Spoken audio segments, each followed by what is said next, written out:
Well, good afternoon, everyone, and welcome to Point Park University and the Pittsburgh Playhouse Dance Speaker Series for the 2021 spring semester. I am Garfield Lemonius, Dance Department Chair in the Conservatory of Performing Arts at Point Park University. Please join me in welcoming our very special guests, renowned choreographer, founder, and artistic director of Robert Moses Kin, a professional dance company based in San Francisco, California, the incomparable Mr. Robert Moses. Today, Robert will cover the story of Robert Moses Kin and also screen and discuss his short stories, a selection of solos and duets that focus on Black lives, social justice, and the transformative power of the arts in our lived experiences. And he will focus on the process of gathering old works and presenting them in a new way, in a new context, certainly as a result of what's going on in the world right now. And certainly talk a little bit more about himself and his journey, his career journey as an artist. And following this presentation, we invite our viewers to ask some questions of our guests.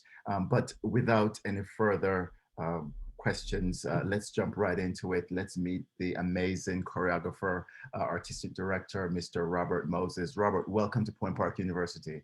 Well, thank you, and that was a very, very kind introduction.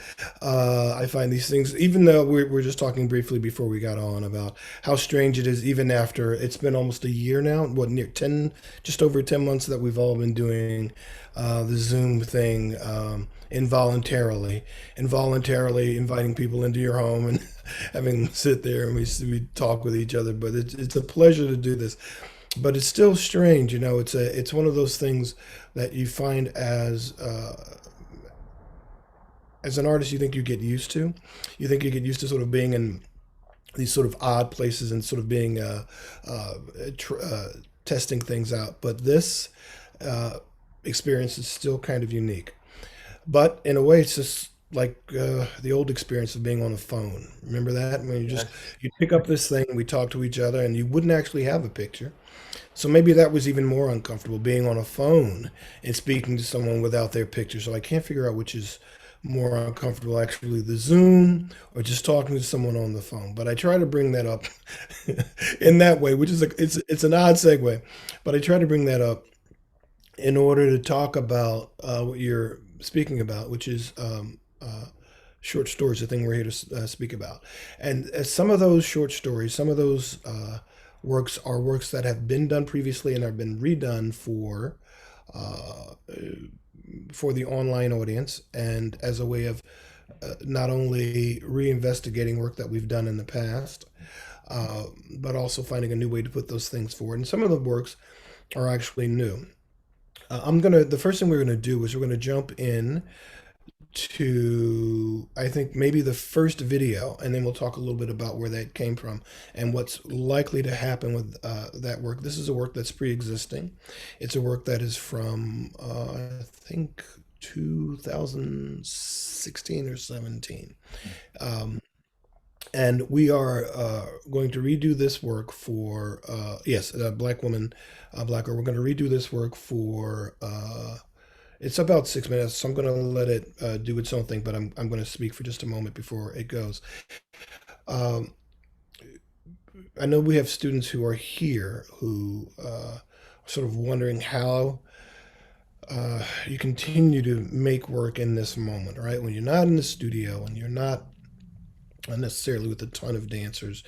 I mean, there are some places that are still working in the studio, but most of us are not in the studio. We're working from our homes. As you're in my home now, I think I'm in your home there.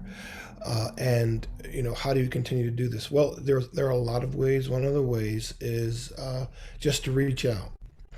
So the sound that you're going to hear for this is sound that I'm sorry, it's from an interview that was in the New York Times. I think it was it may have been in the Sunday Times, but it was an interview with a number of black women from all around, I think, the country, talking about the issues that they were facing. And it was during one of those periods unrest, and we've lost another young person. And they were speaking specifically, though, to the issues that affect Black women. And I heard this, and I have for the longest time, for a very long time, understood the human voice as, in a way, my primary musical accompaniment. And after hearing this, I thought to myself, this really needs to be put down and put down in such a way that it'll be preserved and with a body that can hold all of those voices. So the dancer you're going to see, her name is Crystal Dawn Bell, and she worked with me for about 10 years. And she's the first person to do the solo. She's not the last person, but she was the first person to do the solo. And I'm going to read a little bit of something when we come back about the way that I work, but I think a good way to start things off is for folks to get an idea of what the work is like. So this work is called Black Woman, Black Girl, and it's about 4 years old or so. So whenever you're ready, you can feel free to start that and go to full screen, and I'll just sit back as you watch.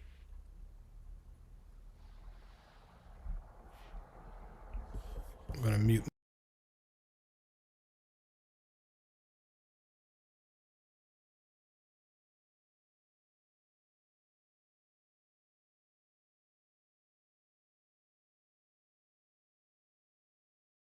As a Black woman who was a Black girl, I see the attack on us comes in a very different form.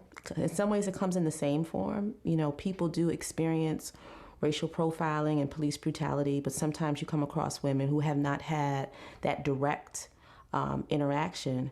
But we're attacked in so many nuanced ways. So you have internal race issues within our own culture, and then the external race issue, and then your mothering issue around race. So for me, race and being a woman of color is so multi-layered. It's like you can excavate all day. 2 uniformed security guards walked over to us, one white, one Latino, and began to ask us questions about what we were doing in the lobby of that hotel, if we were guests. Quickly responded and said that I was in fact a guest. I was asked details, my name, what room, and it was at this point that I became very upset. And then you start to wonder, well, what other difference could it be if you're a white cop, I'm a Black female? What other difference, what else could I have done to piss you off this much? It just starts to then look racial. We actually had to bring in a white colleague from the Justice Conference before anyone could get an official response from the hotel. I've had people focus on my hair not being professional enough. I had an executive director actually pull me into a room, and it went down a path of like, you know, just letting you know, like, I don't think that you're professional enough.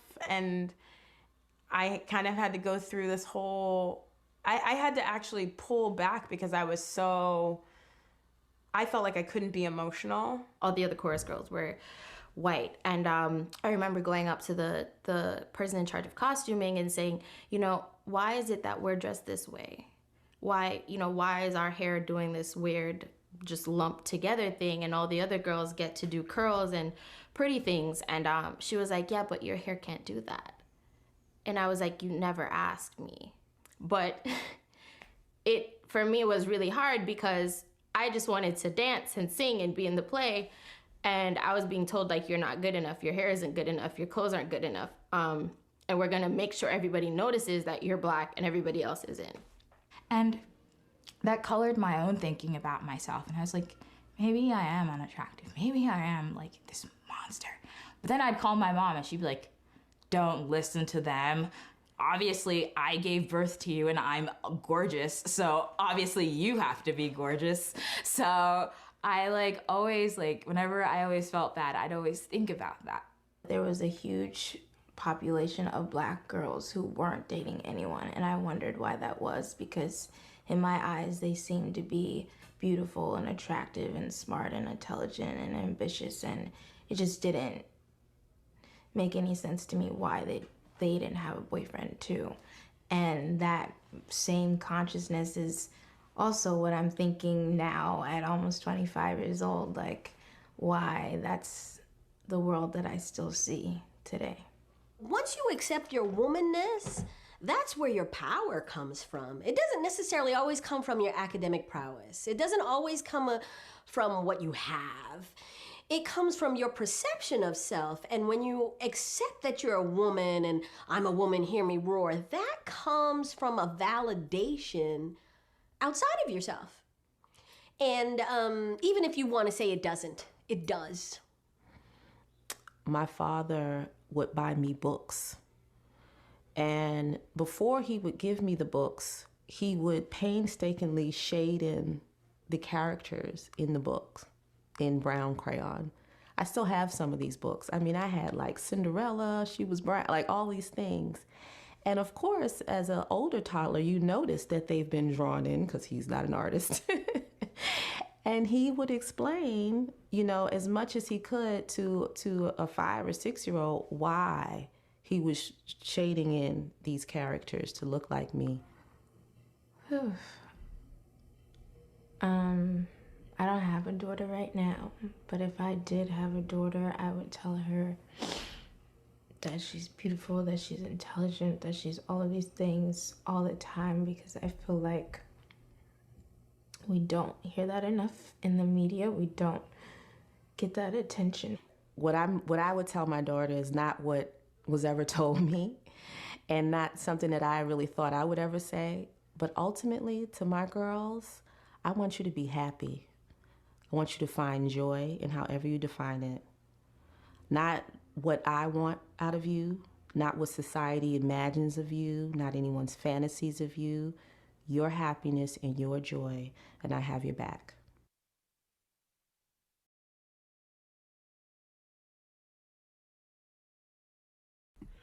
All right. Well, I'm sorry, I can't hear you. Okay. Wow. The reason that I wanted to start off showing that is because those sort of testaments from those women are so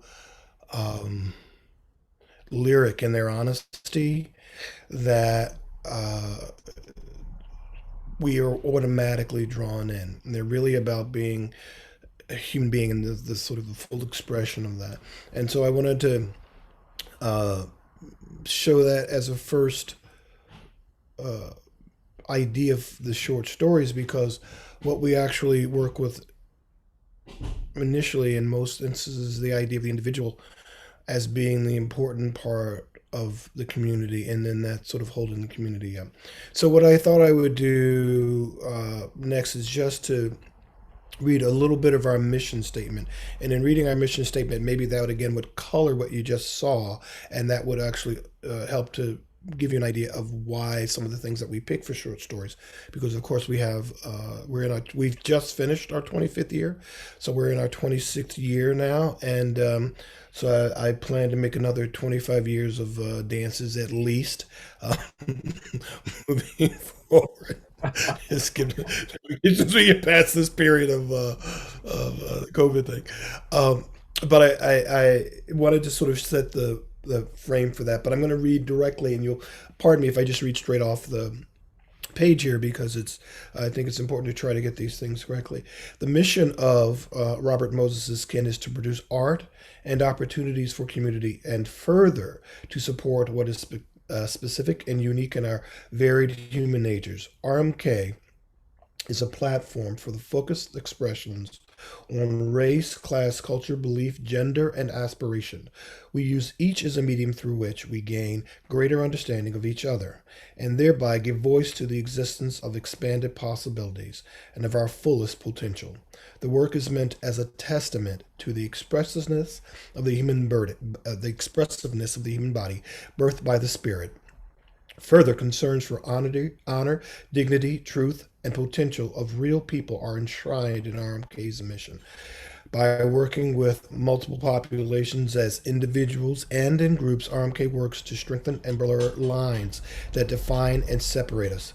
As an African American male, as a father, a parent of two children, a blended heritage, an educator, a dancer, choreographer, and intellectual explorer, I speak, or Moses, it says Moses seeks to speak with the voices of his heritage to uncover and use the full promise of a historically informed African American aesthetic with an Afro humanist, fully futuristic bent to honestly and respectfully and clearly tell tales that need to be heard.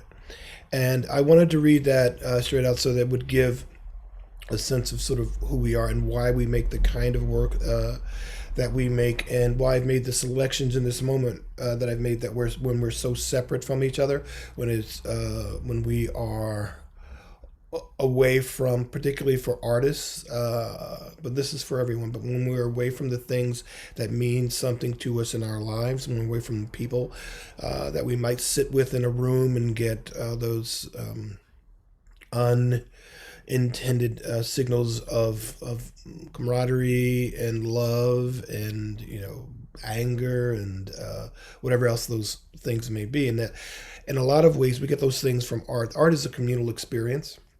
And we get those things by sitting there and seeing some artists focus some human experience down to its core. And we do that by sitting in a room full of people. And in that room full of people, we all have the experience. It's different from person to person, but the experience of seeing what it's like to go through something with those people sort of expressing it on stage. And that's sort of how we are. I mean, even if now we can have a discussion about abstraction and things like that, but for me, at base, the reason people go and see art is to be moved, right? They want to go and be reminded of what it's like to have a core experience that means something more than just something to them. Hopefully that made sense. I'm just sort of trying to...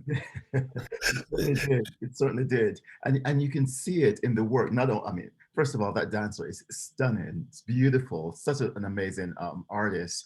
And the movement sensibility of in what you're saying is embodied in the work that we've just seen. And what you're saying about the mission and the way you make work, it's in the text, what we heard, it's in the movement, it's certainly there in the vocabulary. And I go back to what I heard someone said in the text: perception of self and the validation of self. And that speaks certainly to what you're saying about your mission and the way you see work and view art and create art. Right. Yeah. And I do think that's absolutely right. I mean, we pick pieces of music or a setting or a situation that speaks to us, and this idea about the validation of stuff, which is we're finding out that how important that is in this moment when people are both demanding that they be seen in particular ways, whatever that way may be, or super angry about having not been seen, and having to find a way to make that happen for themselves. And art does that ideally while touching you without without injury, right? That doesn't, do you know what I mean? Without, that doesn't mean that you don't doesn't hurt to see something. Yes. It doesn't mean that doesn't mean that there's not a tear shed, or it doesn't mean that you might for a moment feel something so in such a raw way that you pull in for a second. But ideally what happens with that is once you pull in, it makes you hold that thing dearly, and then you open up again. So I mean, when you hear the words of a lot of those women, what those women are saying, I think that's partially what begins to happen there. And that's, I think, one of the challenges of making work, if we're talking about making work, is to find the right ground to plant your work in so that it grows to be something more than just what it is, right? So that it affects the entire ecosystem in a way, so that when it's done, when it's there, ideally it stays with someone. You don't want people to leave the theater and not be moved by it, not have it come back on them like a dream in a moment you're sitting there, some wonderful notion or some notion that makes you think of your mother may come up again. Because I imagine that maybe most of us, regardless of who we are, have had our mothers say something about having been dismissed being a woman in this world. And maybe that's too serious a thing to say, but it's a real thing as well. And so what we want to do is we want to find, when you're making your work, you want to find something that's genuine to land the work in and then start working with. And of course you want to have wonderful performers in the way that I did there. I'm going to ask that the second work that we show you is something that I did a while ago, and I hopefully it'll translate. It looks like we're glitching up a little bit. I don't know if you were glitching up so much, but I'm going to ask that we jump to Blood and Time, which is a short story that I wrote some years ago. Now this is one that was actually redone for this moment. Initially done with 4 dancers in maybe 2005. I redid it I think a few months ago for this environment. I took the story of this family to put forward. So I'm going to let it play and then maybe talk a little bit about it afterwards. I'm going to mute myself so we can, and even if it glitches, I'm going to let it play. Hopefully it will come through.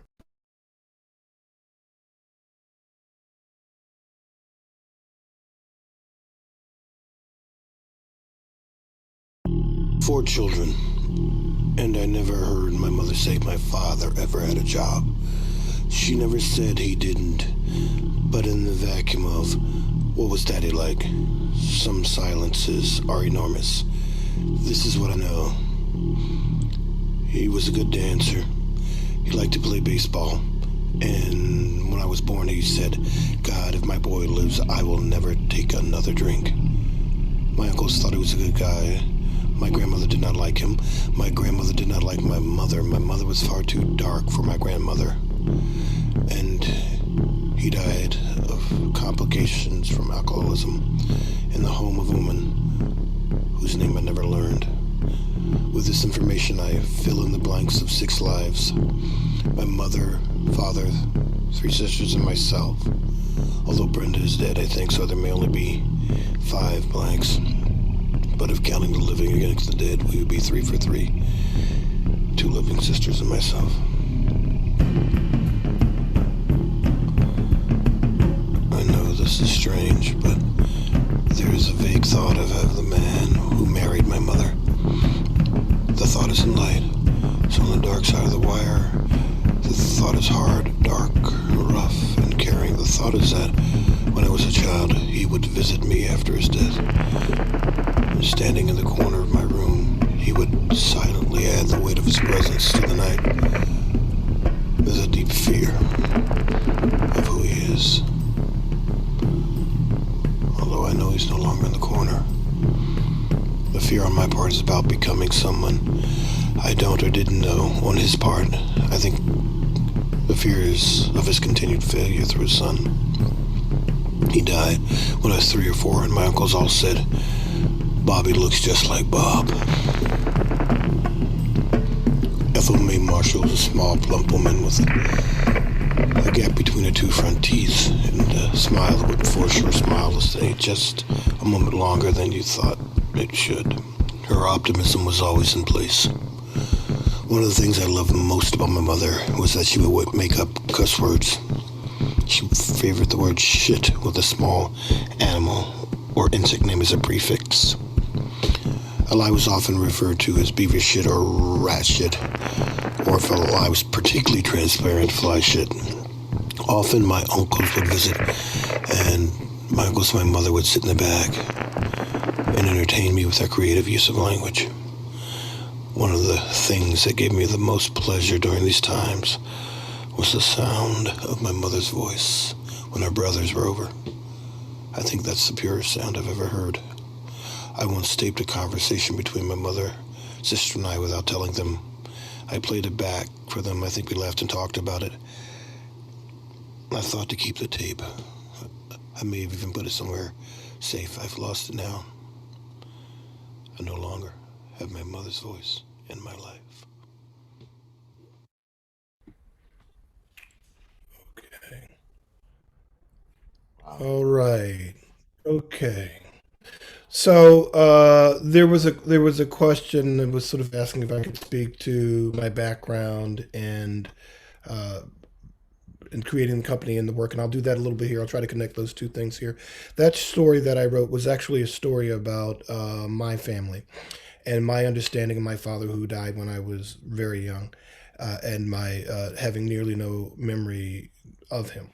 And the things, and I wrote that story after my mother passed away, maybe a decade or so after my mother passed away, and put it on stage. And then after I did that, uh, this is sort of just about the storytelling. I talked to my sister about the story and how, and about my father, and my sister's significantly older than me.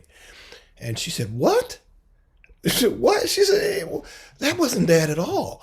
I said, "What are you talking about?" She said, "All the man did was work.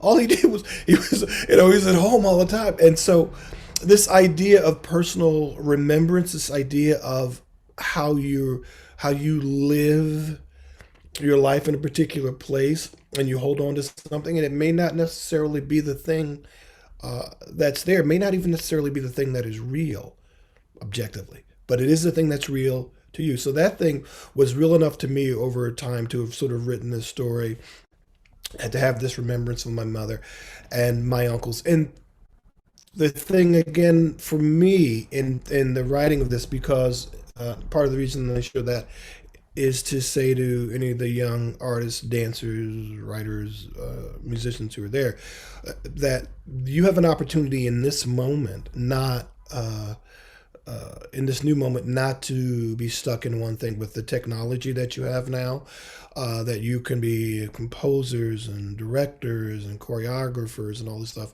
in the moment. You can at least lay those things down. You should always, I think, reach out to try to find other people to work with. But in this moment, don't wait to get going on what thing that you want to do. Right? So it's like, oh, I'm not in the studio. What am I going to do? I'll tell you what you do. You walk over to your desk and you pick up a pencil and you start writing things down, and make sure it's not perfect, because if it's perfect, you're done. You got nothing else to do. So go to your desk, write down something, right? Or go and pick up some instrument or some app and start making music, and then put those things together and put them together again and put them together again, and then call someone and say, "Hey, do you want to put this together with me in a different way?" I'm a dancer and choreographer, and the company's been around for 25 years. I worked when I was younger. I worked with Maddie Hayes, Afro Haitian. I did a little Bratanajan, believe it or not. I worked with Twyla. I was employed by American Ballet Theater. I worked for Disney, Walt Disney World at one point. So I've sort of been all over the place, and I've had the advantage of sort of having a really kind of wide dance career. And I think it's important that you allow yourself to experiment as broadly as possible before you sort of figure out these are the directions, not the direction. These are the directions that I want to explore. These are the kinds of things that I want to find out about. And I think in a moment like this is a great moment to do that. So sit down, read whatever you want to read, make whatever you want to make. And remember, if you have a notebook, I have something on my website called Notebooks, and it has some of my writings. And you don't ever have to show these things to anyone if you don't want to. But if you do the work now, if when you get off of this, if there's anything that I've said or anything that anyone else says in a question that you're interested in, and you put that down in some way, like this story has come back, it's got to be, if I did that in 2005, so it's about 16 years old in terms of a performance artifact. But as a story, it's older than that. And as a skewed vision, it's older than that. But then as a vision that met another vision, which was my sister's vision, that got moved around, is different than that. So I think, oh my gosh, I've had this story in my head. I put it down on stage. I put it in front of people. I talked about this stuff. Now what I really have to do It's not correct what that vision was, but maybe the next thing I do is I put something down that's different, right? About how it is that one family member saw something and how I saw something.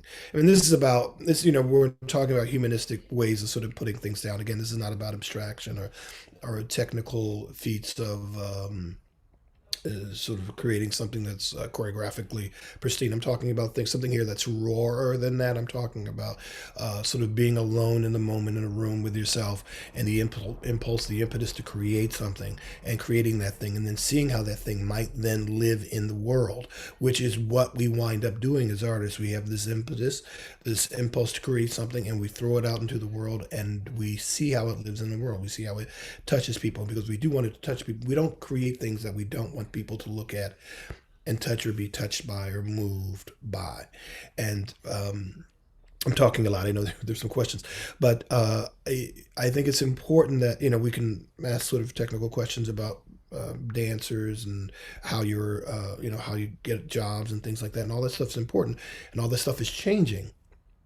But I think it's also important to understand what it means to carry yourself as an artist forward, not just a interpreting practitioner, right? And I don't mean that's not just, but interpreting practitioners mean, which is what a dancer is. A dancer is an artist that is an interpreting practitioner. You take something from the choreographer, they give it to you, and then if you were doing the job that I believe I want you to do, you take it and you destroy it and you turn it into something that wrecks me. Your job is to wreck me. And that's what I want you to do, not to give me back what I gave you. I've already done it. I did it. I know what it is. Give it back to me and say that that's more than I thought it could. Make it breathe, make it fly. That's what I want in a performer and a dancer. You have to do more than what I've put on the page or more than the step that I gave you. So I think I think I just went off on some kind of tirade there, but why don't you go and ask a question? I think that's a brilliant way to think about performance and to think about performers who are performing. And I love what you were saying before, that the old notion that art doesn't exist in a vacuum. It is there to serve a purpose. It's there for a meaning, to serve a meaning, and that it is related to society, and the things that happen in society informs art, so that when someone go and see art, they're affected. Right. Resonate with them, they're affected in some way. Right. And I think, I also think what's very important here is that the ways that you're not always in control of what the work does, right? And that doesn't mean that you're not in control of what you're doing, but you're not in control of what the work does.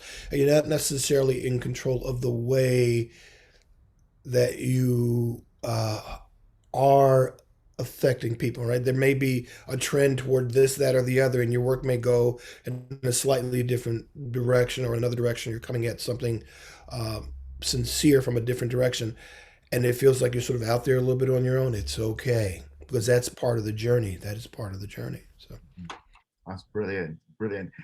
I would love to get to some of the questions. I know that there are a lot of them, and so many students want to hear some from you as a choreographer, as importantly an artistic director who hires dancers, who are looking at dancers. And you answered some of these questions already in terms of what qualities you look for in the dancer, when you said you give them an idea and they give you something different, something raw, something that shows you who they are. Speak a little bit more about what that means so that our viewers can understand. Okay, so I'll take it down the tree of abstraction a little bit, and that is to say that when you come into the room with me, I want you to be a fully formed person, meaning an adult that comes in and you have a responsibility to me and other people in the room, but you're not necessarily looking for my approval. That what you're doing in that moment, and it takes any amount of time for someone to become comfortable with someone else, right? So we've been on this call for a little bit of time, and I had kind of an awkward start, so I was a little bit uncomfortable. Now we're a little bit more comfortable. So it takes a little time to get comfortable with anybody. But when you come into the room, you need to be an adult, right? So if you've gone through whatever system you've gone through, whether it's conservatory or university or a studio system, whatever you've gone through, when you come into the room, you have to know that what you're coming to me with in the room is worthwhile. Right, so there's a certain amount because of the way we train dancers, sometimes the way dancers are trained, there's a certain amount of doubt that's built into a dancer about things that don't really matter as much if you're talking about art. If you're talking about the craft of being a part of something and being one of many in something, then some of that stuff holds up. But the craft of fulfilling the task is as much about my understanding when you walk into the room that if it's not where I want it to be immediately, that you will get it there, right? In your own way or in a way that I'm asking you to get there. You have to be able to take direction, right? So part of that is if I say ABC, please, you can give me ABC in any number of languages, but please don't give me the number 12. Right. I mean that doesn't contradict what I was saying earlier. Was saying to take the direction and explode the direction and make it something more.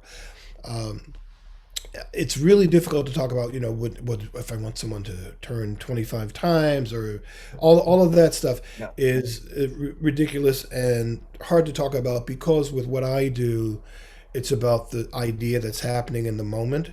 And when I say adult, I mean adult enough so that you're broad enough so that I can say I need to make a work around women who are self-affirming, or I need to work about a family in crisis, or I need to make a work about a child that's aspiring towards something, and you don't have an issue putting yourself in any of those places or any other place as well. That you're willing to go there, you're willing to do that. I mean, if you've come to me or any audition, or you go to anyone's workplace, I'll call it that, anyone's studio.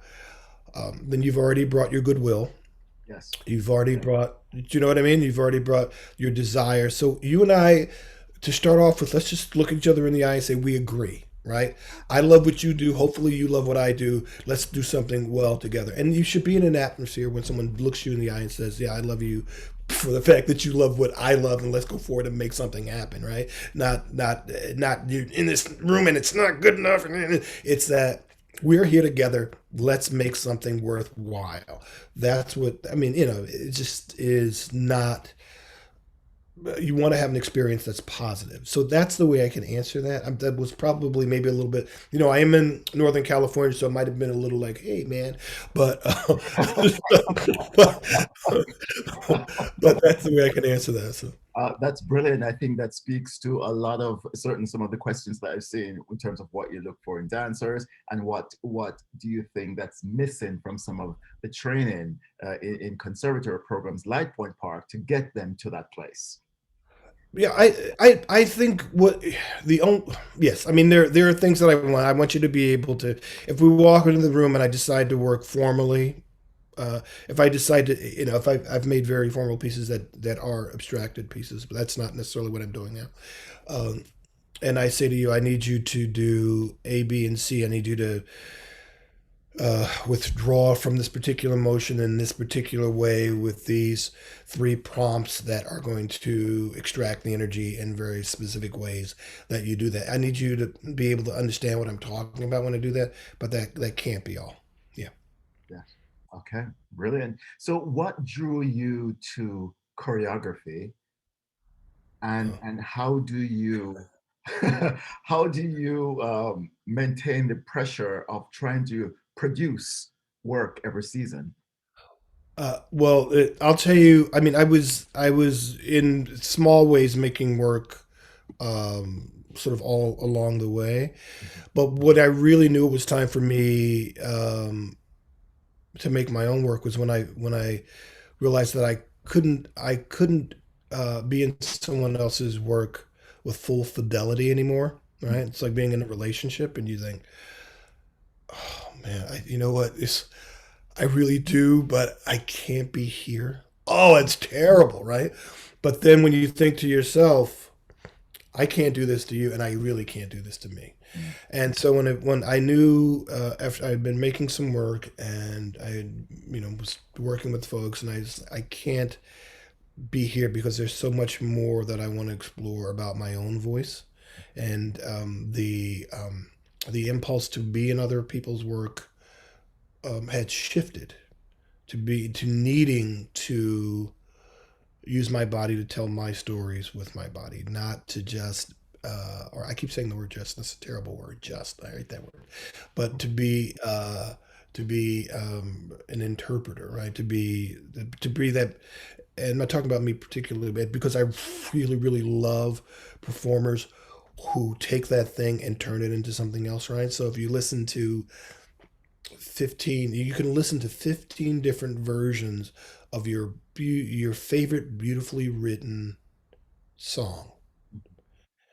Pick, and you'll find them if you look for them, and listen to the people who are able to turn it into something else. Some people who can make turn the song into something that'll make you smile, and turn the song into something that'll make you weep, and something that'll just get you to bump a little bit. That's what I love about performance. They do that, and when you can't do that for someone's work, then you need to examine what else it is in this thing that you can or do want to do.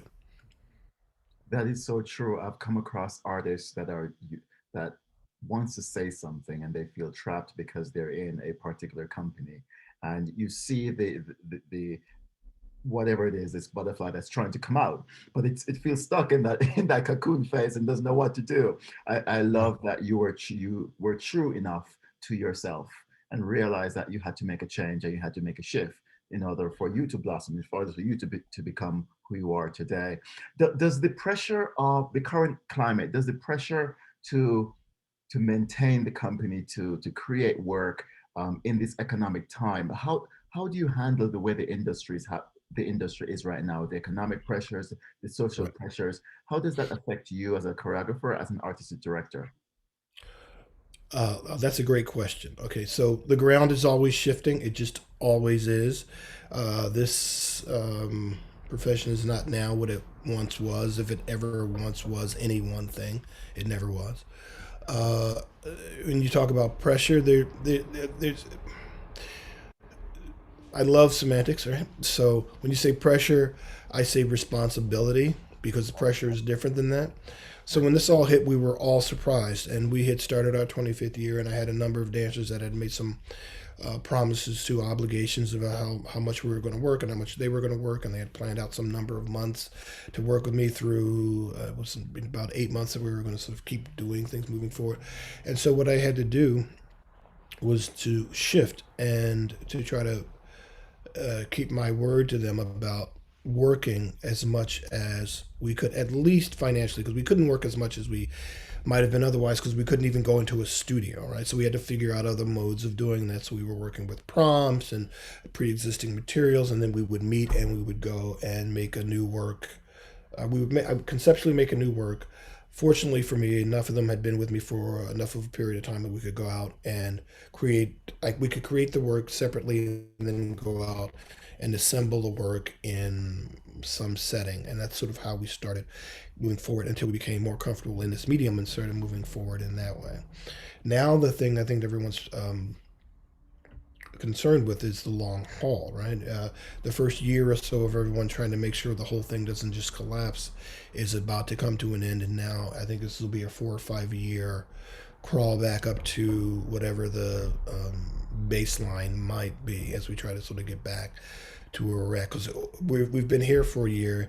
There are people who got pushed out of the theaters for a year, so it'll be another year before folks who are going to engage for another year or two after that. So we're already into sort of a 3 year thing. So we're all trying to figure out how to make this work, and so I don't think this thing will go away. The viewing dance online thing, I don't think that will go away. I think dancers will begin to make, as they had before, they were making their own work and putting it on stage and finding ways to do that. Now with all the platforms, uh, dancers don't necessarily need to wait for choreographers per se. but they still want that experience. So getting both is going to be difficult now. Understood. So why So, San Francisco? uh, you know what? I always, when dancers students ask me where should I go to dance, and I say to them, where can you go to live?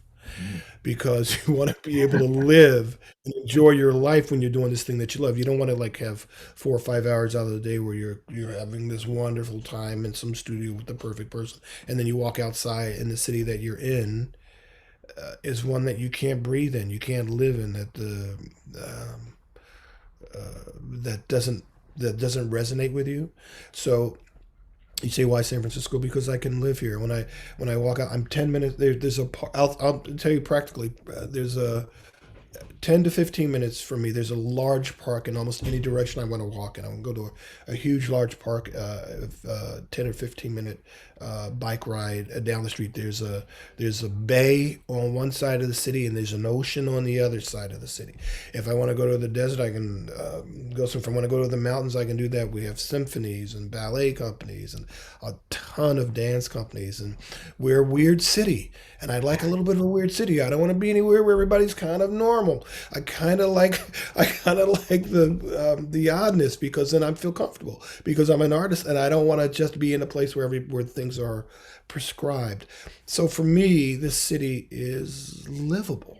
Now that's different. Other folks, Chicago would be livable, or New York, or LA, but this is a livable city.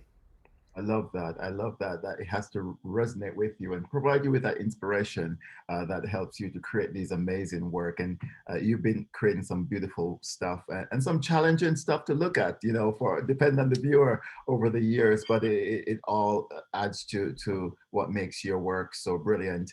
You've choreographed for the Alvin Ailey American Dance Theater, 82 San Francisco Opera, Cincinnati Ballet. You name it. You've seen the whole gamut. Oakland Ballet, across the train tracks from San Francisco. So That's what it is. Right. Yeah. yeah, not to put you on the spot, but of all the companies that you've created works on outside of your own group of dancers, which was your favorite? Wow. That's like saying, um, there's an expression when you're in writing where they say "murder your darlings," right? And, and it means something different than that question might mean. I couldn't answer that. What I can tell you, again, and I guess maybe I'm in one of these moods, and maybe it's because I was late, sort of chiming in that I feel like I just want to get to the heart of it. Is it's about the experience, not necessarily.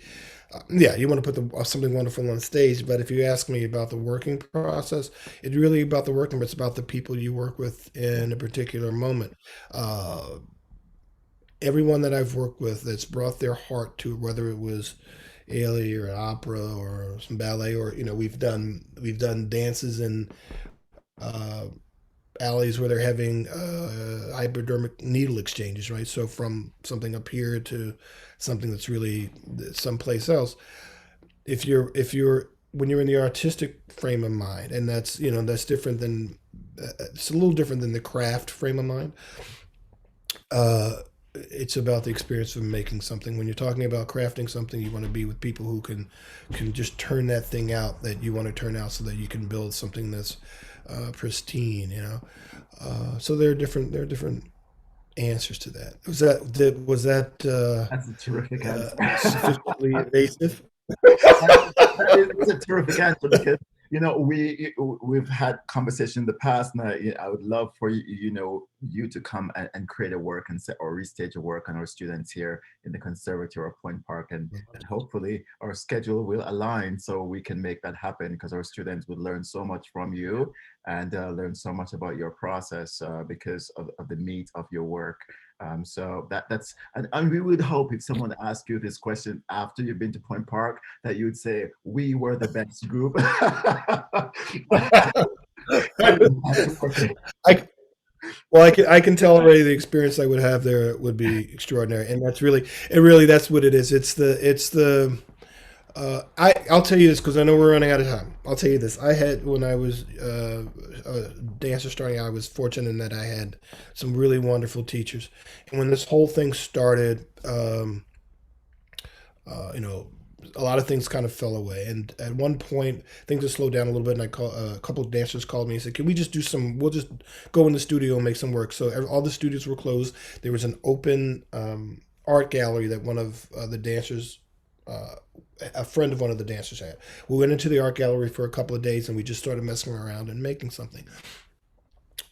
Soon after that, uh, uh, the daughter of one of my first teachers, earliest teacher, she's turning 80, uh, called and said, "My mother's having her 80th birthday. Can you send a goodwill or something like that?" And I said, "I know exactly what I'm going to do. I'm going to just send her this dance that I made because she meant that much to me through from that moment all the way through to this because she was there. She took a moment with me to say what you're doing here is important and it's an important life choice. And I wanted to say thank you." And so we put that together and then put it together and sent it to her. That's the kind of experience I think that students want to have. They want to have, and you will have, if students are listening, you will have that experience because the people that you're working with now are the people you're going to know when you're 60 and 70. Believe it or not, even if you think, "Oh, I'm not going to hang out with this person," they are because they are the people who love what you're doing and what they're doing, and it will connect you through your life. That was a long-winded response, but I think it's important. So. That is perfect response, folks. Mr. Robert Moses, choreographer, artist director of Robert Moses Ken, based out of San Francisco, international choreographer, and a overall brilliant human being. Thank you for visiting us here at Point Park University. It's been our pleasure. It's been my pleasure. Thank you so much. Thank you. Bye-bye. Bye, guys.